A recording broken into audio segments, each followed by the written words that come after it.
Congressman Dusty Johnson is South Dakota's only member of the U.S. House, but he was not the only member of the House in McCook County today. KELOLAND's Dan Santella explains who joined him and why on the Night Beat. Good evening, Dan. Good evening, Don. Joining Johnson was Glenn Thompson, a Pennsylvania Republican who represents a western section of the state in Congress. The two congressmen were part of this roundtable on agriculture. We give producers, both farmers and ranchers, 5 years where they know where the rules of the road are going to be. We do that with a farm bill every 5 years.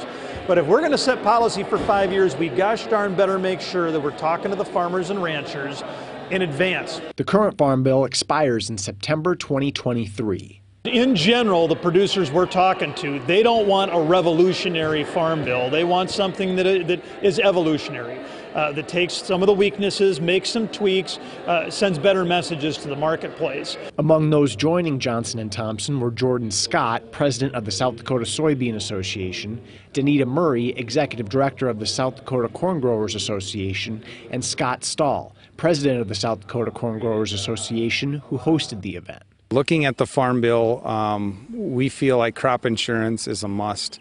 We know that crop insurance provides that safety net and helps mitigate the risks, especially growing corn here in the Northern Plains. We don't want to lose that safety net, so do no harm is kind of what's been echoed here today.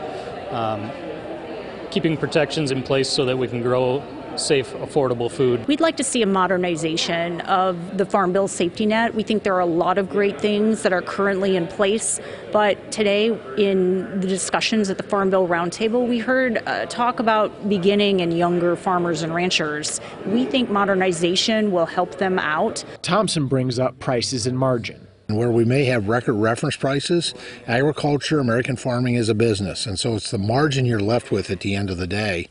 And where we have programs that are not driven by margin, but they're driven by the actual reference price, that's probably something we need to take a look at. We should have a farm bill on the president's desk by the end of the next year. If we don't do that, shame on us.